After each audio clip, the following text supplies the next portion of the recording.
지도사 및 기술지도사 자격제도 마지막 강의가 되겠습니다. 지난 시간까지 경영지도사, 기술지도사 자격제도의 전반적인 내용과 관련 법규, 또 업무 범위에 대해서 설명을 드렸습니다. 이번 시간에는 시험 제도와 시험 분석 및 경향에 대해서 강의를 하도록 하겠습니다. 기술지도사 시험 과목에 대해서 살펴보겠습니다. 1차 시험과 2차 시험의 형태는 경영지도사와 같습니다만 1차 시험에서 중소기업 관계 법령과 기업진단론, 조사방법론과 영어는 경영지도사와 같고 산업경영공학과 자연과학 개론만 두 과목이 다른 것으로 이해하시면 되겠습니다. 양성과정은 역시 1차 시험 과목이 같습니다. 2차 시험은 기술혁신관리 분야와 정보기술관리 분야로 구분하고 있고 기술혁신관리 분야의 경우 필수 과목으로 기술경영학개론과 생산계획이 있습니다. 그리고 선택 과목으로 재료역학, 일반 금속재료, 전기기기, 섬유재료학, 화학공업양론, 환경공학개론, 유전공학개론 중에서 한 과목을 선택해서 볼 수 있도록 이렇게 되어 있습니다. 정보기술관리 분야는 정보통신개론과 시스템 응용, 소프트웨어 공학이 되겠습니다. 주관식의 시험 방법은 경영지도사와 같습니다. 시험 방법 및 합격자 처리에 대해서 살펴보겠습니다. 1차 시험은 객관식 필기시험으로 하고 2차 시험은 주관식 필기시험으로 하는 것으로 되어 있습니다. 1차 시험과 2차 시험의 합격 기준은 각 과목당 100점을 만점으로 해서 과목당 40점 이상, 이게 관학 기준입니다.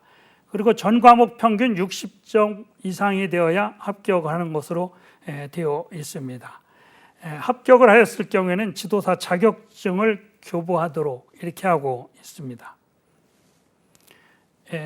영어 시험의 경우입니다. 영어 시험은 영어 능력 검정 시험의 종류가 토플, 토익, 탭스, 스텔프, 플렉스, IELTS 응시한 성적 결과를 갖다가 제시하도록 하고 있고 합격에 필요한 점수는 표에 나와 있는 것과 같습니다.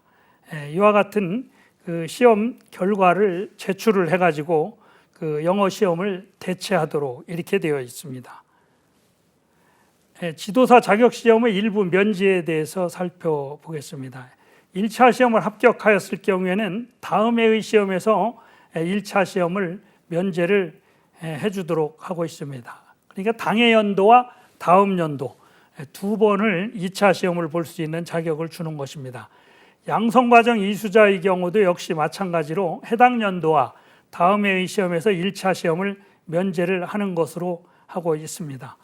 그 다음에 이제 실무 경력 인정자가 되겠습니다. 실무 경력 인정자는 제한이 없이 계속적으로 1차 시험을 면제해 주는 것으로 하고 있는데 국가기술자격법에 따른 기술사 및 기능장, 숙련기술장려법에 따른 대한민국 명장, 산업표준화법 및 같은 법 시행령에 따른 국가품질명장은 1차 시험 면제 대상자가 되겠습니다. 그리고 국가기술자격법에 따른 기사로서 7년 이상, 산업기사로서 9년 이상의 실무 경력이 있는 사람, 또 공인회계사와 공인노무사, 변리사 또는 세무사로서 5년 이상의 실무 경력이 있는 사람, 또 지도사 자격이 있는 사람으로서 다른 전문 분야의 지도사 자격 시험에 응시하는 사람, 예를 들면 재무관리 자격이 있는 사람이 다른 분야, 마케팅 관리 쪽 시험을 응시한다든지 이러는 경우가 되겠습니다. 다음은 지도사 양성 과정에 대해서 살펴보겠습니다. 양성 과정을 실시하는 목적은 일반 기업이나 공공기관, 컨설팅 업계 등 사회 각 분야에서 전문가들의 경험이나 지식, 노하우가 중소기업에 전달돼서 재창조됨으로써 중소기업의 경쟁력 강화를 도모할 수 있도록 하기 위해서 양성 과정을 시행을 하고 있습니다. 그래서 양성과정 수료자에 대해서 해당 연도와 다음 연도에 1차 시험을 면제하는 것으로 되어 있습니다.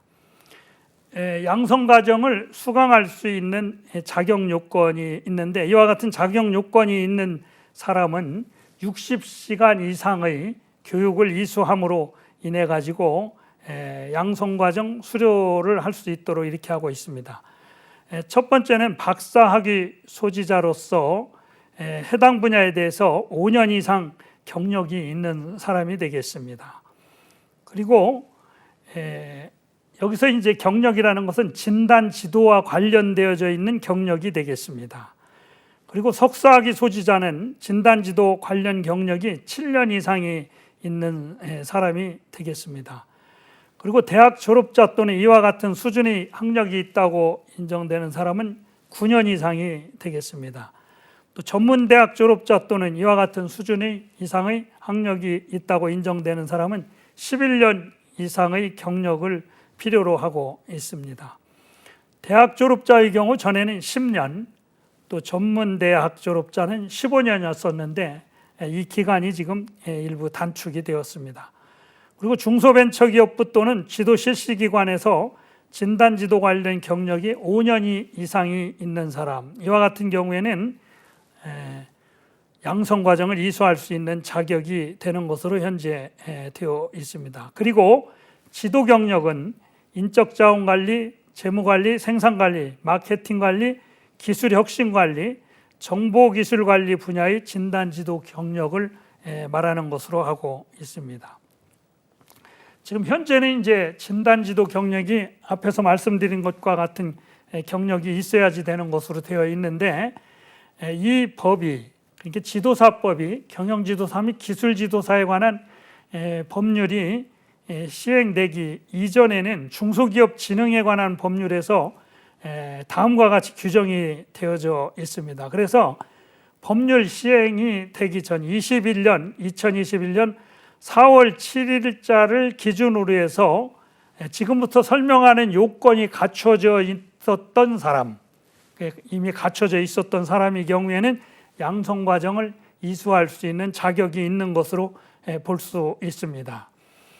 박사학위 소지자와 동등 학력이 있다고 인정되는 사람은 5년 이상의 실무 경력이 있는 자가 되겠고, 석사학위 소지자의 경우 7년 이상, 대학 졸업자와 동등 학력자는 10년 이상, 그리고 전문대학 졸업자 또는 동등 학력이 있다고 인정되는 경우는 15년 이상의 실무 경력이 있어야 되고, 중소벤처기업부 및 지도실시기관에서 경영지도 및 기술지도 경력이 5년 이상 근무 경력이 있는 자의 경우는 실질적으로 그 앞에 내용과 같이 그 양성과정을 이수할 수 있도록 하고 있습니다.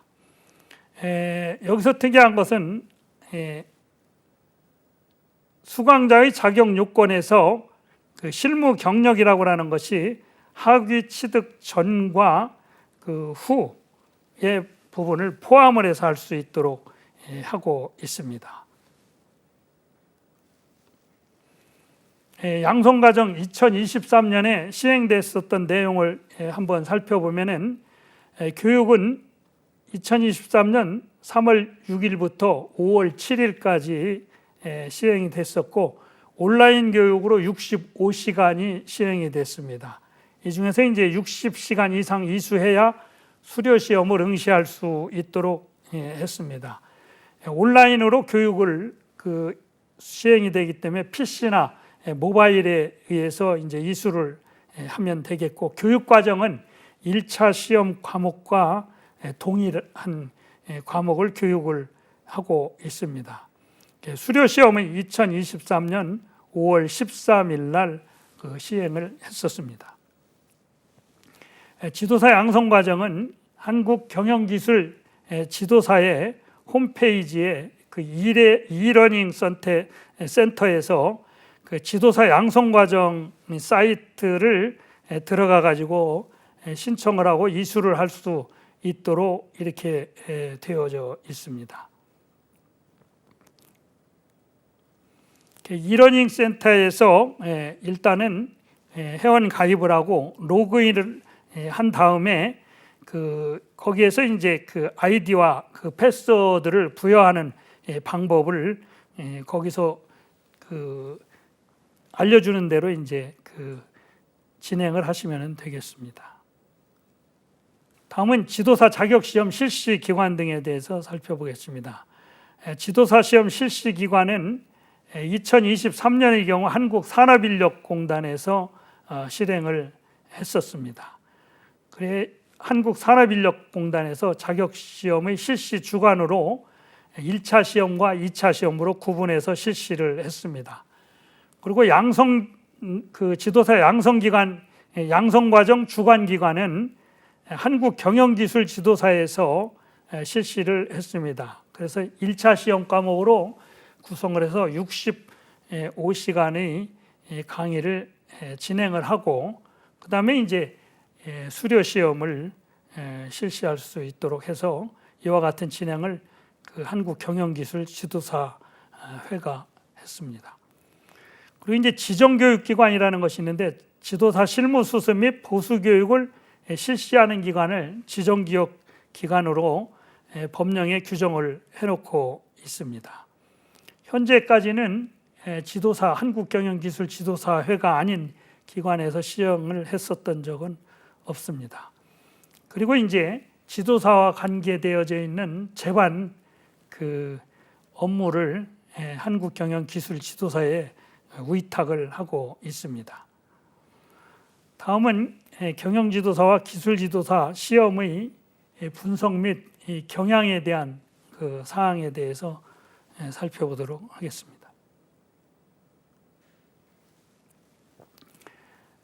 연도별 1차 시험 결과를 한번 살펴보겠습니다. 2019년부터 2023년까지 이렇게 1차 시험에 대한 내용을 보여드렸는데 현재 보면은 합격률이 2023년 경우에는 42.8%입니다. 2022년은 경영지도사의 경우 30.6%, 2021년도에는 35.5% 이렇게 합격을 했습니다. 일반적으로 30%에서 40% 초반까지가 합격률을 보이는 것으로 이렇게 나타나고 있습니다. 이 시험의 합격률에 관한 것은 이제 난이도를 조정을 해서 시행을 하게 있는데 사실은 상당히 쉽지 않은 것 같습니다. 저도 출제에 들어가 가지고서 이 부분에 해당되는 것을 제가 경험을 해봤습니다만 난이도를 출제위원들이 열심히 조정을 해가지고서 쉽게 낸다고 냈어도 나중에 결과를 보면 또 어려운 경우도 있고 그래서 이게 쉬운 문제는 아닌 것 같은데 중요한 것은 어느 정도의 경향을 유지하려고 하는 그런 부분이 있다는 것을 알아두시면 될 것 같습니다. 양성과정의 경우에는 합격률이 77%, 71% 이와 같은 수준으로 70%가 넘는 것으로 이제 이렇게 되어 있습니다. 양성과정의 경우에는 교육을 하고 그 교육을 한 범위 내에서 시험을 내는 부분이 있고 또 1차 시험이 오지선다형인데 비해서 양성과정은 사지선다형이기 때문에 아무래도 합격률이 높을 수밖에 없지 않겠나 이렇게 보여지고 있습니다. 연도별로 1차 시험 결과 분석 내용을 한번 살펴보겠습니다.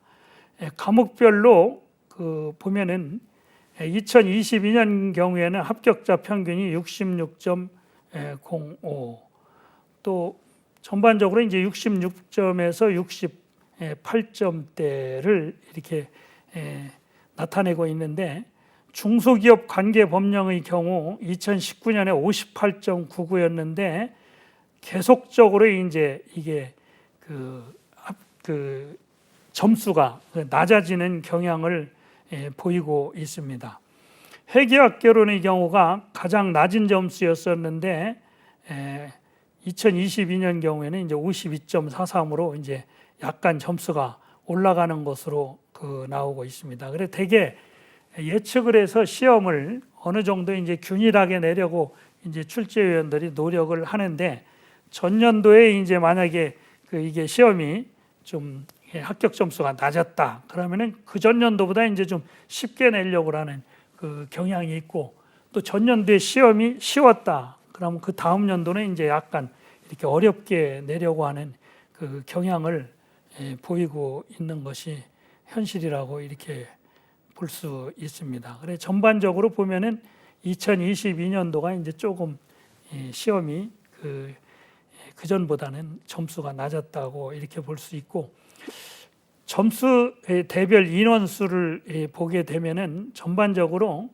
50점에서 70점 이 사이가 많습니다. 물론 이제 40점에서 49점대 이제 이쪽도 많이 있습니다만 40점에서 70점까지에 해당되는 인원이 가장 많이 차지하고 있다.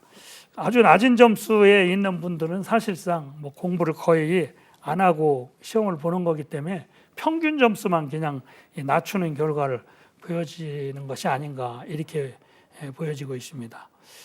2023년도 이제 채점 결과를 한번 살펴보면은 경영지도사의 경우 402명이 응시를 해서 172명이 합격을 해서 합격률이 42.78%가 나타내고 있고, 기술지도사의 경우 4명이 응시해서 1명이 합격을 해서 25%의 합격률을 보이고 있습니다.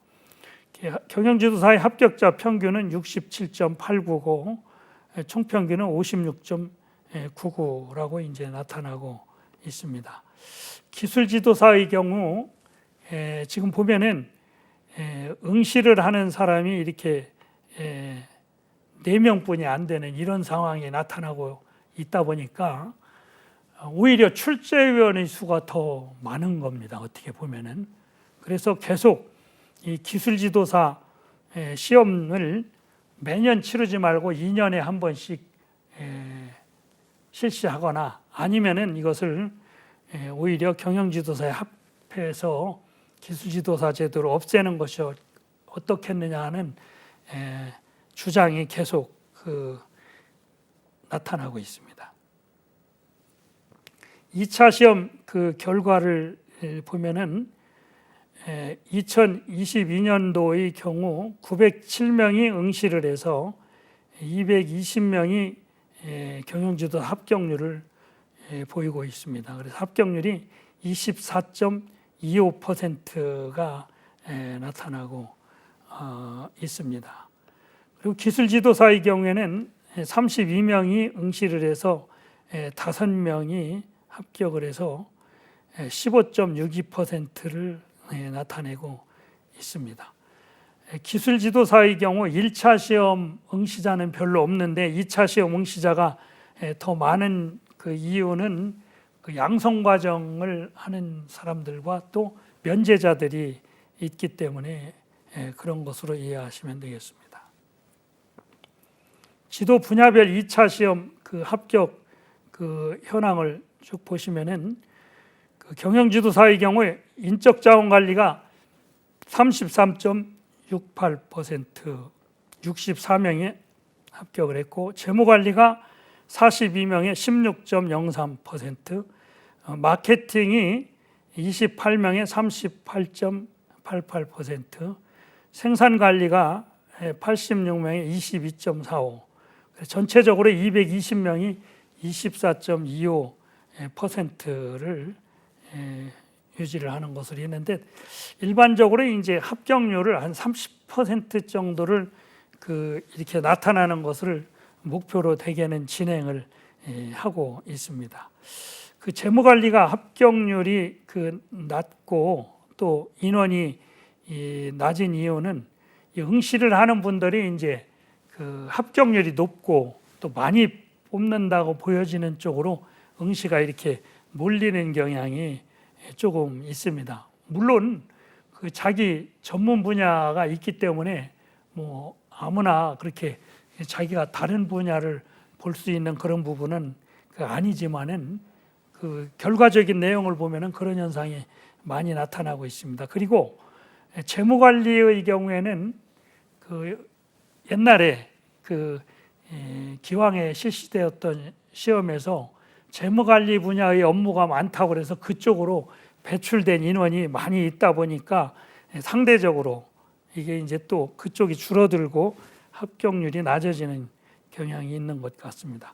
기술지도사의 경우에는 2020년에 합격을 한 명도 못했습니다. 이것은 그 시험이 그 범위가 바뀌고 또 방향이 달라진 것이죠. 9개의 분야가 있던 것이 기술혁신관리와 정보기술관리로 합쳐지면서 정보기술관리가 아닌 분야가 전부 기술혁신관리로 모아지면서 시험 경향을 예측하기가 어려워서 그런 점이 없지 않나 이렇게 보여지고 있습니다.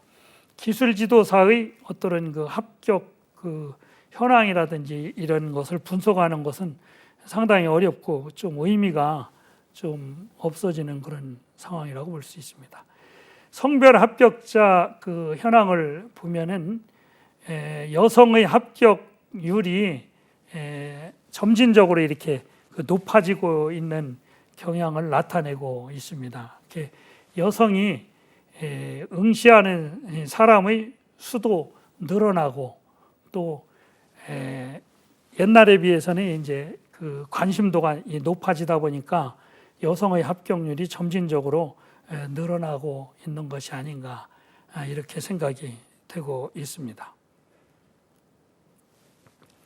그 연령별 그 합격률을 보시게 되면은 그 2019년도의 경우 2019년부터 2022년도까지 이렇게 이제 표시를 하고 있습니다만 2022년도를 기준으로 보던 아니면 전체적인 추세를 보던 재미난 것은 경영지도사를 보면은 10대를 제외하고 20대부터 연령이 높아질수록 합격률이 낮은 것으로 이렇게 나타나고 있습니다. 꼭 조정한 것 마냥 보면 20대가 45%, 30대가 32%, 40대는 23%, 그다음에 50대는 22%, 뭐 비슷합니다. 40, 50대는. 그다음에 60대는 17%, 70대는 이제 하나도 없는 것으로 이렇게 나타나고 있습니다. 그리고 기술지도사의 경우에는 40대와 50대만 합격을 하는 것으로 2022년도에는 이렇게 나타나고 있습니다.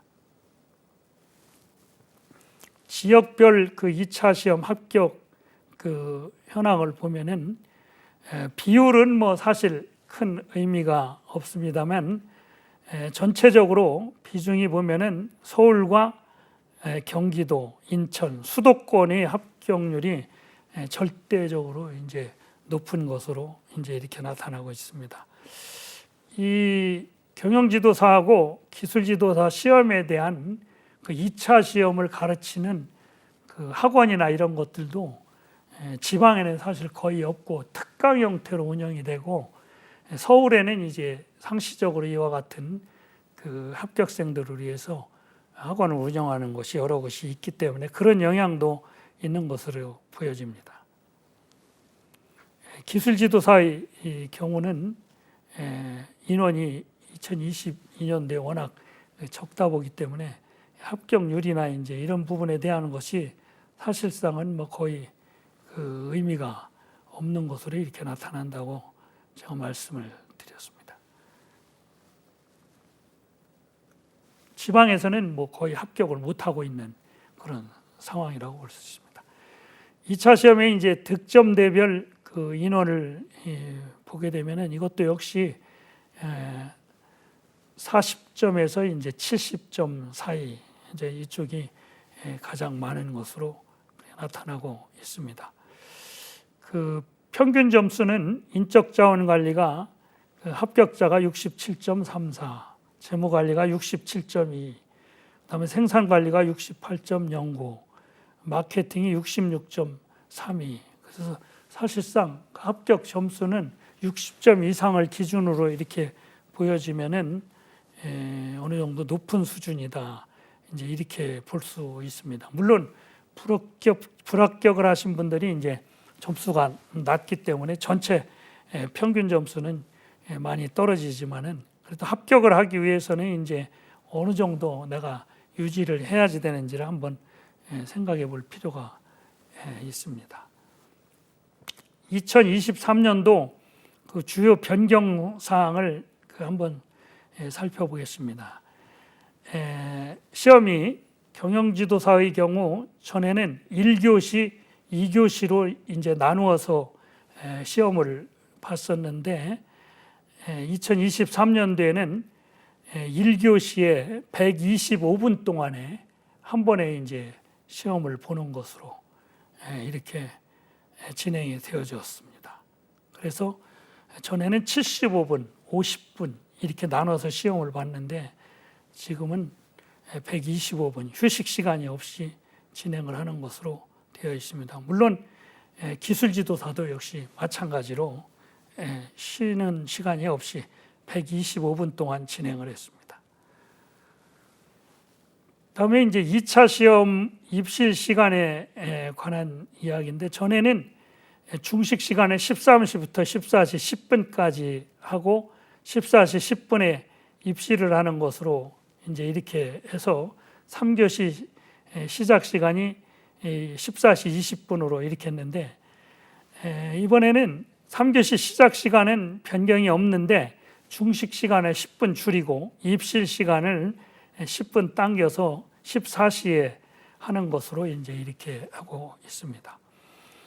그리고 이제 1차 시험 가답안 발표 시간이 변경이 됐는데 기존에는 시험 당일 17시에 발표를 했었는데 변경된 것은 시험 당일 14시에 발표하는 것으로 이렇게 했습니다.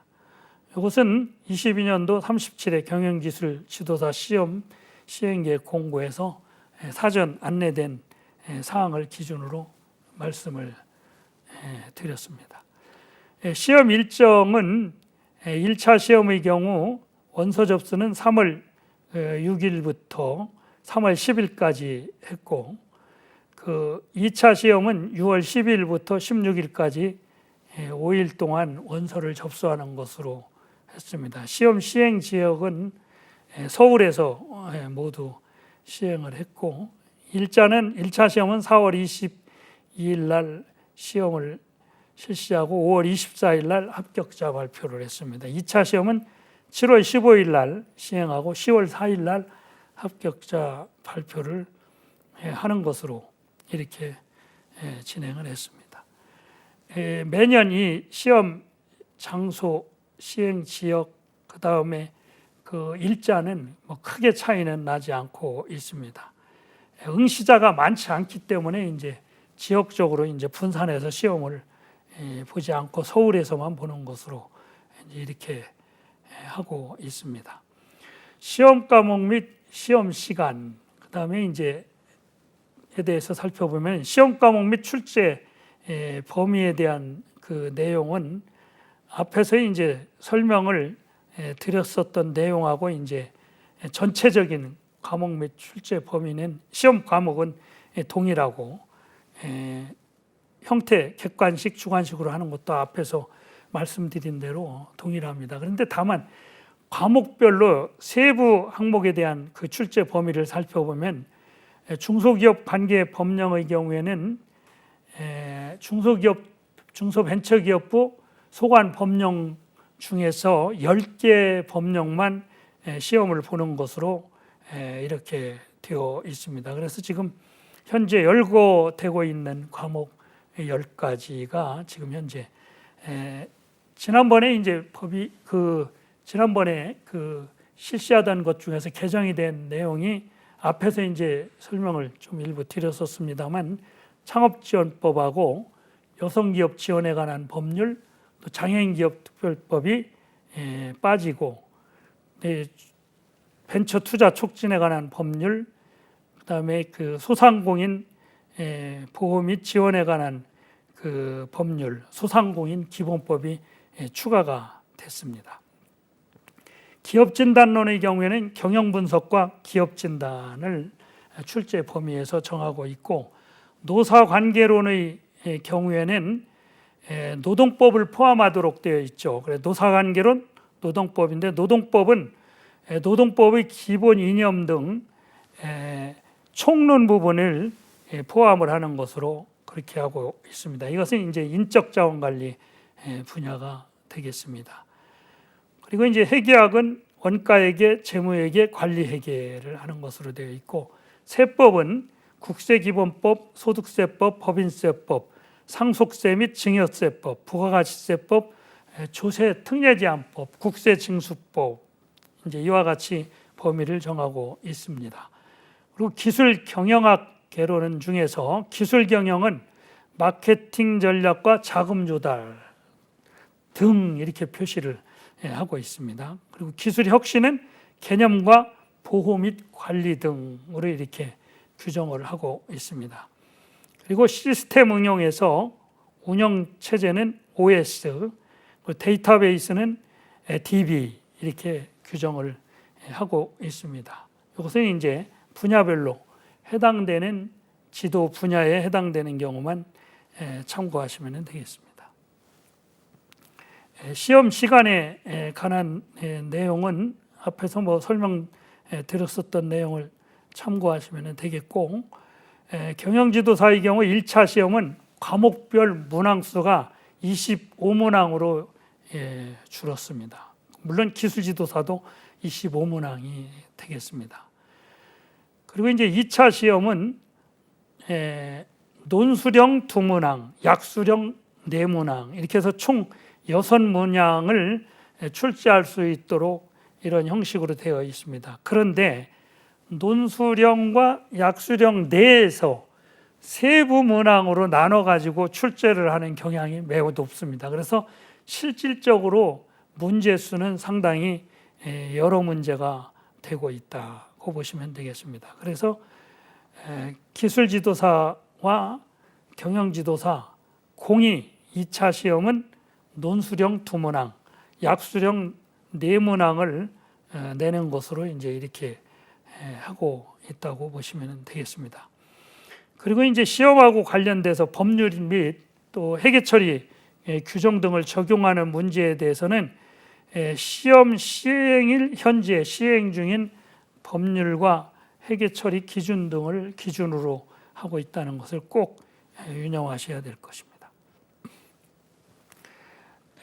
가장 이제 점수가 낮은 중소기업 관계법령의 출제 경향을 보면은 2022년도, 2023년도가 시험 과목이 일부 바뀌었습니다. 2021년에 비해서 중소기업 창업지원법과 여성기업 지원에 관한 법률, 장애인 기업 활동 촉진법이 빠지고, 그 다음에 이제 중소기업 제품 구매 촉진 및 판로 지원에 관한 법률과 벤처 투자 촉진에 관한 법률, 그리고 소상공인 기본법이 추가가 되었습니다. 그래서 출제된 문항 수는 이제 위에서 보시는 바와 같습니다. 의외로 소상공인 보호 및 지원에 관한 법률이 2022년과 2023년도에는 많이 출제가 된 것으로 보여지고, 소상공인 기본법도 2문제씩 많이 출제가 됐습니다. 아마 이제 이게 사실상 이 전체적인 조문수를 보면은 이제 문제를 많이 내기가 이 부분이 어려운 부분입니다. 그리고 이제 참고하실 것은 기왕에 출제됐었던 문제는 제외를 시키는 것을 이제 출제 의원들한테 요구하는, 지금 현재 기왕에 출제됐었던 문제는 제외시키고 뭐 2, 3년 이내에 출제되지 않았던 문제 중심으로 이렇게 출제가 되고 있다. 문항수는 지금 현재 표시된 것에서 뭐 한두 문제씩 이렇게 달라질 수 있다고 보시면 될 것 같습니다. 2022년부터 이제 시험 출제 과목이 변경되어졌다는 그 내용에 대해서는 지금 말씀드린 바와 같고, 그 문제의 유형이 어떤 형식이냐면 중소기업 관련법은 다음 중 중소기업 기본법의 내용에 관한 설명으로 옳지 않은 것은, 옳지 않은 것은, 옳은 것은 이렇게 물어보는 것이 많은데, 전반적으로 보면은 옳지 않은 것은을 묻는 것이 많이 나옵니다. 왜냐하면은 시험을 옳은 것을 골라서 내기는 참 시험 내기 문제를 내기 어렵거든요. 그러다 보니까 옳은 것을 쭉 주고 옳지 않은 것을 고르는 것, 이제 이와 같은 유형이 많다고 볼 수 있고, 또 벤처기업 육성에 관한 특별조치법의 내용으로 옳은 것을 모두 고른 것은, 옳은 것을 고르라고 할 경우에는 옳은 것을 여러 개를 주고 모두 고르 묶음을 갖다가 선택하도록 하는 경우가 있고, 또 법률상 정의 규정의 일부이다. 괄호에 들어갈 용어는, 그러니까 법률이 내용을 쭉 열거해 놓고 괄호를 몇 개 쳐놓고 그 괄호에 들어갈 것을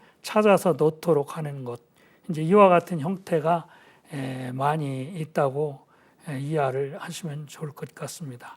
전체적으로 법령의 내용을 이해를 하는 것이 필요하나 암기하여야 하는 항목이 상당히 좀 많습니다. 그리고 숫자 같은 경우에는 꼭 암기를 해야 되는 부분이 있다고 볼 수 있습니다. 회계학개론의 출자 경향을 살펴보면은 재무회계 19문제, 원가회계 5문제, 회계감사 1문제, 그래서 이제 25개가 이와 같은 형태로 출제가 되었습니다. 3년 동안은 변동 없이 이제 이렇게 출제가 되었습니다.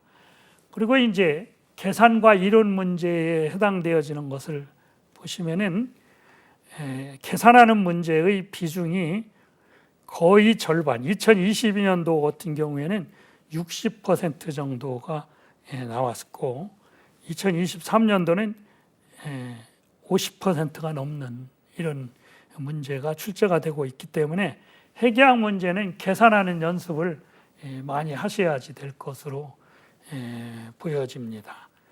전반적으로 이런 문제보다는 계산하는 문제가 많이 나오는 것으로 이제 보여지기 때문에 푸는 연습을 좀 시간 내에 푸는 연습을 많이 하는 것이 필요하지 않겠는가 이렇게 보여집니다. 회계에 관한 문제는 암기 위주보다는 그 이해와 문제를 해결하는 중심으로서 연습을 하시는 것이 필요하지 않겠는가 이렇게 보여집니다. 2차 시험의 출제 경향에 대해서 살펴보겠습니다. 출제 문제와 배점은 30점짜리 논술형 문제라고 했었죠. 그죠? 2문제. 그리고 약수령이 4문제 이렇게 나와서 총 6문제가 나오는 형태로 되어 있고, 배점은 2문제는 30점씩, 그리고 4문제는 각 10점씩에서 100점을 부여하는 것으로 이렇게 되어 있습니다. 그런데 실질적으로 출제를 할 때 보면은 논술형의 문제 같은 경우 한 문제를 제시를 하고 그 30점을 부여하는 문제가 있는 경우도 있지만은 그 해당 문제 한 문제 내에서 문제를 여러 개로 나누어서 부분 채점을 할 수 있도록 문제가 주어지는 경우가 많습니다. 그에 따라서 문제의 수가 크게 달라지고 있다, 뭐 이렇게 볼 수 있습니다. 그래서 세부적인 배점을 고려를 해야지 될 필요가 있습니다. 그리고 과목별로 세부 문제의 수가 조금 많아지는 경향이 지금 나타나고 있습니다. 그러면 세부 문제의 배점은 낮아지는 이제 이와 같은 현상이 주어진다고 이해를 하시면 될 것 같습니다. 연도별로 출제 문제의 수를 살펴보면은 인적자원관리 분야의 경우에는 인사관리 분야는 6문제, 7문제 연도별로. 그래서 크게 그 주어진 틀에서 바뀌지 않고 이제 이렇게 문제가 출제된 것으로 볼 수 있습니다. 2023년도 노사관계론의 경우 문제 2가 2문제가 나왔었다고 하는 것이죠. 그러면은 문제 1은 30점, 문제 2는 2문제를 합쳐서 30점이 되는 것입니다. 그래서 문제의 비중에 따라서 뭐 20점, 10점 뭐 이렇게 될 수도 있고 15점, 15점 이렇게 나눠질 수도 있게 되는 것이라고 볼 수 있는 것입니다.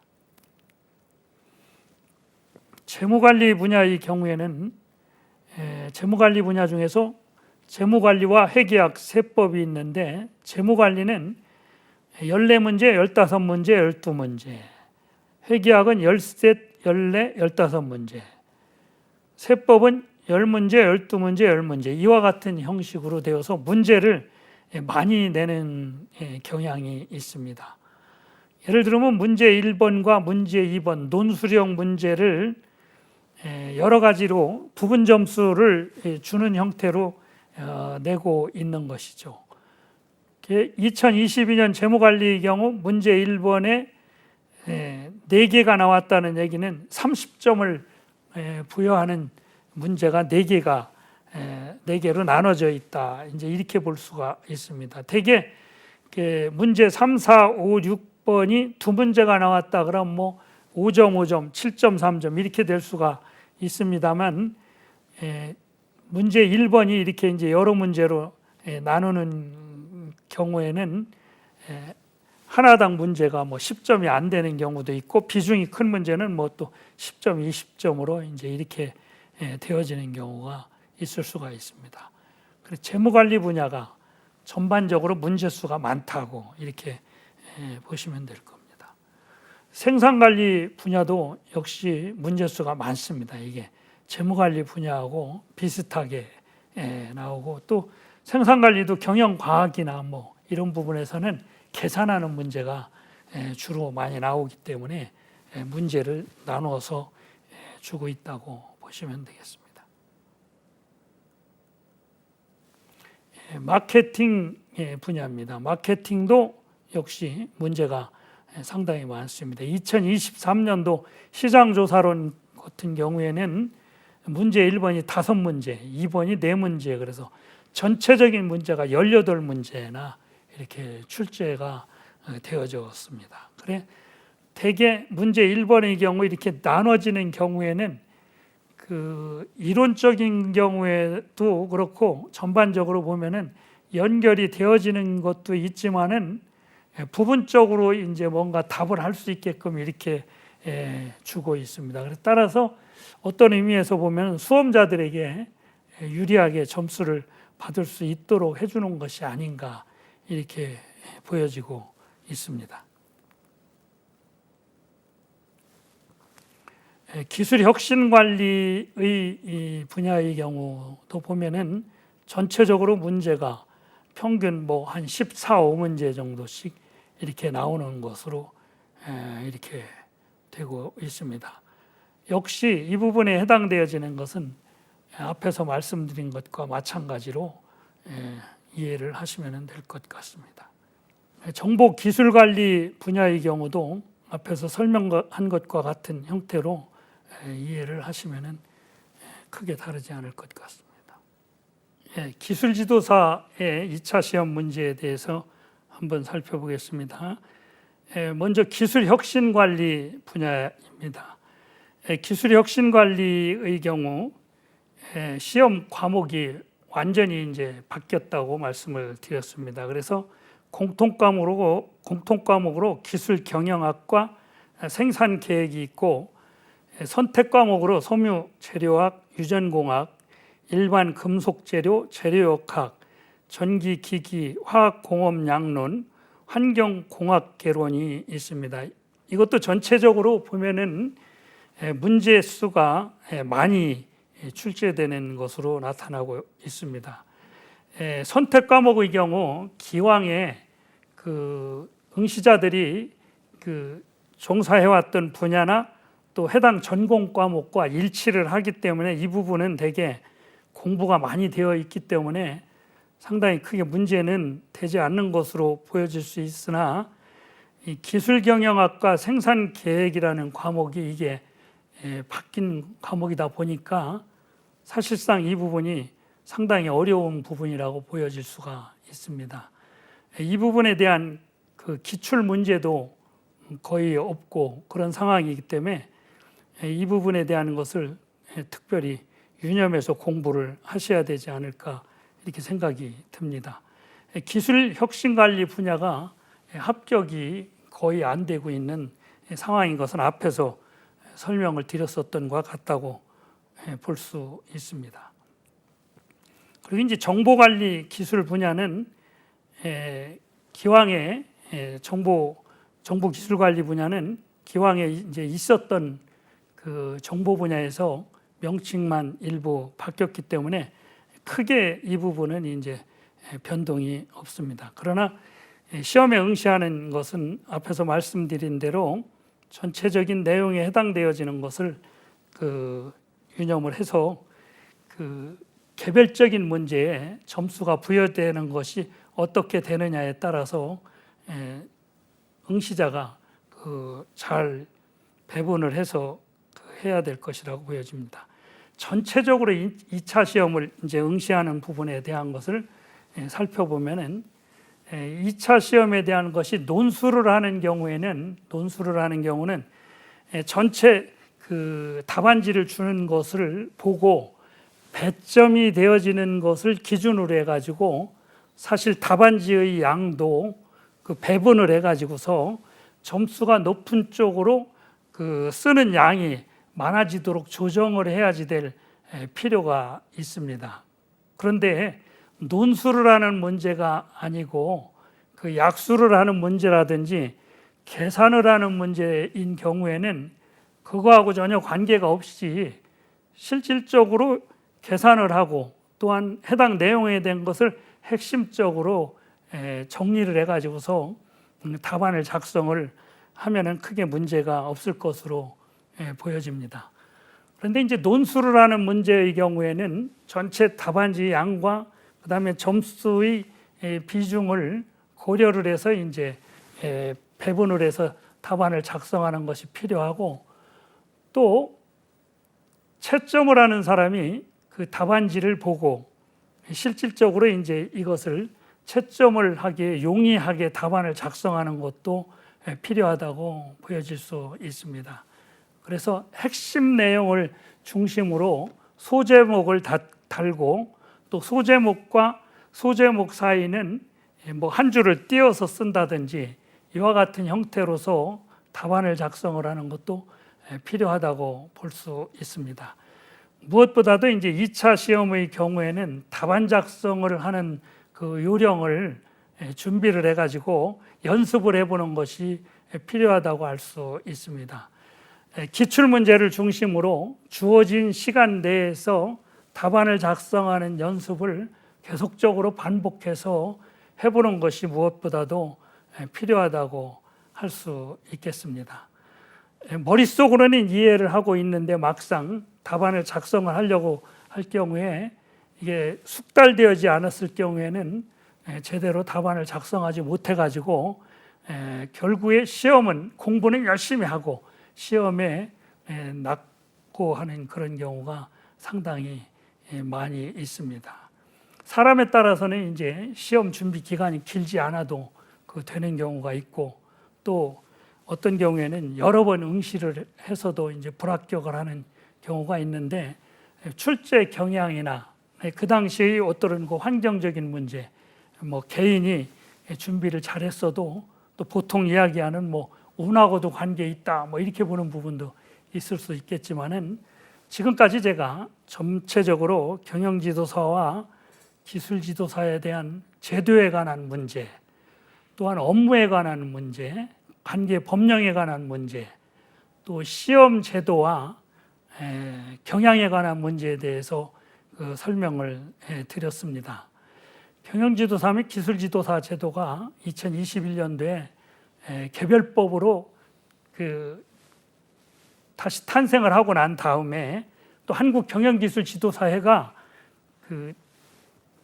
특별법에 의한 법정단체로 지정이 되고 난 다음에 경영지도사 및 기술지도사 자격증을 보유하고 있는 분들이 많은 기대를 해왔습니다. 그러면서 업무의 범위가 좀 확대되고 또 위상도 올라가고 또 실질적으로 이 업무를 수행함으로써 많은 소득이 발생될 것이라고 이렇게 기대를 하고 준비를 하고 있는 분들이 많이 있고 또 그에 따라서 이제 자격을 취득을 해가지고서 나도 이제 이 업계에 진입을 하고자 하는 분들도 상당히 많이 있는 현상인 것으로 알고 있습니다. 관심을 갖고 지금까지 그 강의를 들어주신 여러분들께서 시험에 응시하고자 하시는 분인 경우에는 잘 준비하셔서 꼭 합격을 하시면 좋겠고, 이미 자격을 취득하신 분들은 전반적인 제도와 관계 법령, 필요한 업무 등에 대한 내용을 잘 숙지하셔가지고 본인의 전문성을 강화하고 또 수행하는 업무의 범위를 넓혀가는 기회가 되시기를 기대하겠습니다. 장시간 동안 경청해 주셔서 감사합니다. 강의 마치겠습니다.